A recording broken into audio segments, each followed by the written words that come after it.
Hello everyone, hope you all are fine. In previous class, I taught about growing plants from seeds, roots and stem. आप plants किस किस चीज़ों से grow कर सकते हो? नए प्लांट्स सीड से, रूट्स एंड स्टेम. सीड मतलब बीज, रूट्स जड़ों से भी या फिर स्टेम तनों से भी आप उसको कर सकते हो. सीड्स में एग्जाम्पल्स थे, किसी भी सीड्स को आप सॉइल के अंदर डालो, उसमें वाटर डालो, मिनरल्स को डालो और कुछ दिनों बाद आप देखोगे उसमें से स्प्राउट निकलता है. जैसे आप सैलेड में स्प्राउट्स बनाते हो, आप क्या करोगे, उसमें चने का सीड लो, उसको रात भर पानी में भिगो के रखो, सुबह क्या करो उस सारा पानी उस वहाँ मतलब स्ट्रेन करके उसको आप एक कॉटन के क्लॉथ में आप उसको रैप करके रख दो. नेक्स्ट डे आप देखोगे उसमें से वाइट कलर का एक स्प्राउट मीन्स अंकुरित होगा, वो छोटा सा. उसके बाद धीरे धीरे वो बड़ा होगा, वो शूट का फॉर्म लेगा, फिर उस सीड्स में से लीव्स निकलेंगे. और जो बेबी प्लांट जो होता है मीन्स जो तुरंत का स्प्राउटेड हुआ रहता है सीड से, वो फूड अपना कहाँ से लेता है? Cotyledon seeds. जो बीन सीड होता है वो इस तरीके किडनी शेप में होता है बीन सीड, और जो उसको आप ब्रेक करोगे मीन्स दो ऐसे ही दो पार्ट्स होते हैं जो एक ही में जॉइंट होता है. बीच में यहाँ सीड होल होता है जिससे कि वो सीड को प्रॉपर न्यूट्रिएंट्स अपना जो भी रिक्वायरमेंट्स रहते हैं खाने के लिए वो लेते हैं. आप इसको जब ब्रेक करोगे तो ये इस फॉर्म में रहेगा और यहाँ से निकलना स्टार्ट होता है. ठीक है, तो ये जो पार्ट्स होते हैं उसको हम बोलते हैं कॉटिलिडन, और जो बेबी प्लांट होता है वहाँ से वो फूड अपना लेता है. ठीक है. नेक्स्ट, सीड्स कैसे कैसे ग्रो करते हैं. डिस्पर्सल प्रीवियस क्लास में मैंने पढ़ाया था. हवा के ज़रिए डिस्पर्सल मीन्स कोई भी अपने मदर प्लांट से जो सीड होता है वो कहीं और जाके गिर जाता है, उस प्रोसेस को हम बोलते हैं डिस्पर्सल. डिस्पर्सल कैसे कैसे होता है? By wind, by water, by animals and by explosion. Wind से क्या होता है, कोई सीड जो होता है बहुत लाइट होता है या फेदर्स लाइक स्ट्रक्चर होते हैं उसके, तो वो हवा के थ्रू कहीं और जाके उड़ के जर्मिनेट करता है. नेक्स्ट, वाटर के थ्रू सीड्स जो डिस्पर्स होते हैं वो स्पॉन्जी होते हैं, फाइब्रस कवरिंग होती है उसकी. इस तरीके के जो सीड्स होते हैं वो वाटर के साथ फ्लो करते हैं और कहीं और जाके जर्मिनेट करते हैं और न्यू प्लांट की तरह ग्रो करते हैं. एनिमल्स, कुछ सीड्स ऐसे होते हैं कि उनका स्ट्रक्चर जो होता है थॉर्न्स की तरह होता है, उनके सीड में कांटे जैसे होते हैं, वो आपके एनिमल्स के स्किन पे चिपक जाते हैं और कहीं और जाके गिरते हैं और वहाँ पे जाके ग्रो करते हैं. इस तरीके के प्रोसेस से भी हम न्यू प्लांट्स ग्रो कर सकते हैं. Next is explosion, dispersal by explosion. Explosion जो सीड्स जो होते हैं वो जो पक जाते हैं अच्छे से तो उनकी कवरिंग जो है वो फट जाती है और वो कहीं दूर जाके गिरते हैं और वहाँ जाके नए प्लांट्स ग्रो होते हैं. Now the next topic I have taught earlier that growing plants from the stem. Stem से प्लांट्स को कैसे, अभी हम बात कर रहे थे सीड से कैसे ग्रो कर सकते हैं. अब हम पिछली क्लास में हम बात किए थे स्टेम से. स्टेम से कैसे ग्रो करते हैं? स्टेम जैसे होता है पोटैटो एंड जिंजर, वो स्टेम होता है. उसको जो पोटैटो होता है उसके कैसे स्ट्रक्चर होते हैं, जैसे ये पोटैटो हो गया और वो इस तरह के स्ट्रक्चर्स होते हैं जिसको हम बोलते हैं आई. इसको क्या बोलते हैं? आई. जब ये स्वेल हो जाता है, इसका जो थोड़ा सा फूल जाता है और उसमें से लीव्स निकलना स्टार्ट होते हैं तो उसको हम बोलते हैं बड.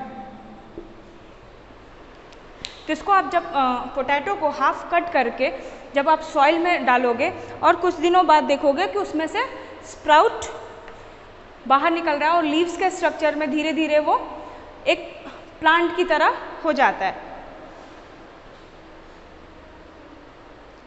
Next, growing plants from root. Root जैसे कैरेट, हमने आपको बोला था एक्टिविटी करने को घर पे अपने भी। कैरेट का जो टॉप पार्ट होता है उसको कट करके आप पानी में डिप करके रखो, कुछ दिनों बाद आप देखोगे लीव्स, जो कैरेट के ऊपर जो लीव्स होते हैं उसको कट कर दो प्रॉपरली और उसको पानी में डिप कर दो कैरेट को पूरा। उसके बाद आप देखोगे कुछ दिनों बाद उसमें से फिर से लीव्स बाहर आ रहे हैं, स्प्राउट हो रहे हैं। तो इस तरीके से भी आप उसको ग्रो कर सकते हैं। Now today I am going to tell you about how you can grow plants from leaf.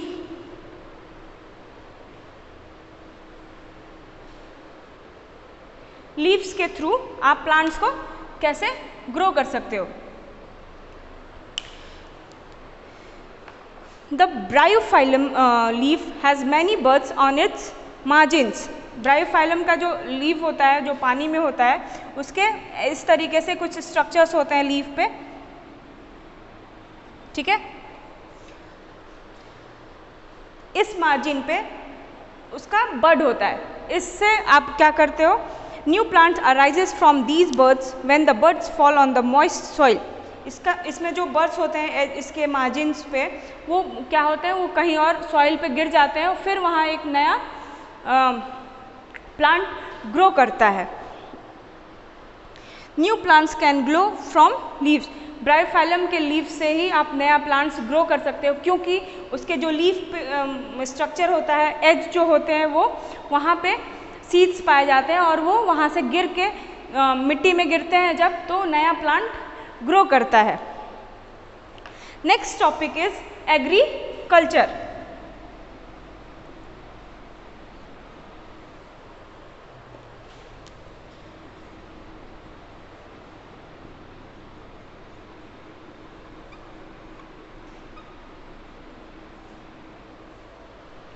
Agriculture क्या होता है? The practice of growing plants on a large scales of for food और other purpose is called agriculture. Means जो जैसे खेती करते हैं कुछ फार्मर्स, तो क्या करते हैं, उनको मतलब वो लगातार कोई ना कोई एक क्रॉप या फिर कोई प्लांट्स ग्रो करते ही रहते हैं। Means the practice of growing plants, plants को उगाने का जो प्रैक्टिस होता है लार्ज स्केल फॉर फूड, खाने के लिए या फिर किसी और पर्पस के लिए हम बहुत लार्ज एरिया में प्लांट्स को ग्रो करते हैं, उसको हम क्या बोलते हैं? Agriculture. Plants that are grown in large quantities in a particular area और region during a particular season are called crops. किसी एक सीजन में कोई एक पर्टिकुलर क्रॉप को हम एक बहुत ज़्यादा जगह पे ग्रो करते हैं, उसको हम उस प्लांट को क्या बोलते हैं? Crops. Crops need water and nutrients from the soil to grow well. Means crops को क्या चाहिए होता है? प्रॉपर तरीके से न्यूट्रिएंट्स चाहिए होता है, प्लस सॉइल जो होता है, जो प्लांट आप ग्रो कर रहे हैं उसके अकॉर्डिंग जो सॉइल होता है वो चाहिए होता है, ताकि वो अच्छे से ग्रो कर सके और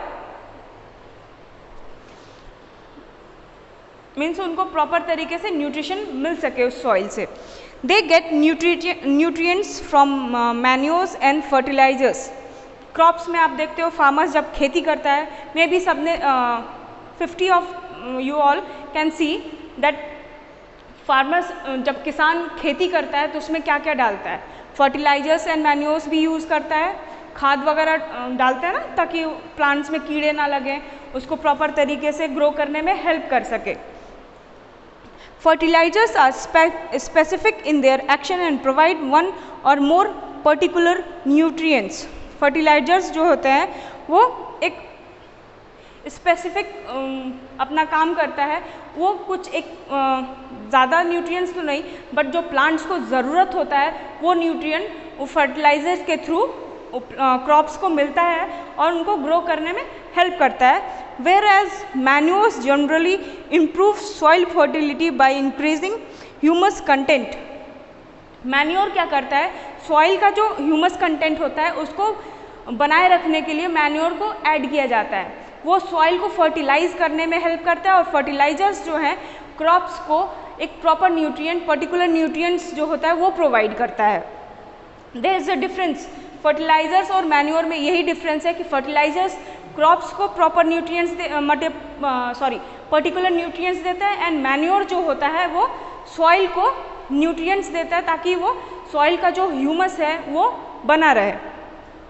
दे में contain some quantities of nutrients, वो हो सकता है कि कुछ क्वांटिटीज़ न्यूट्रिएंट्स का रखे हो। Crops need protection from birds, insects, rats and pests before and after harvesting. Harvesting क्या होता है?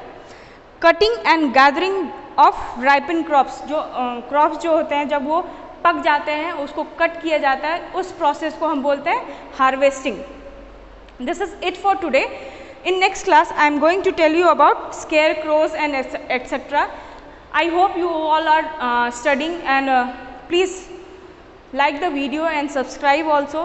Please stay home and stay safe. Thank you.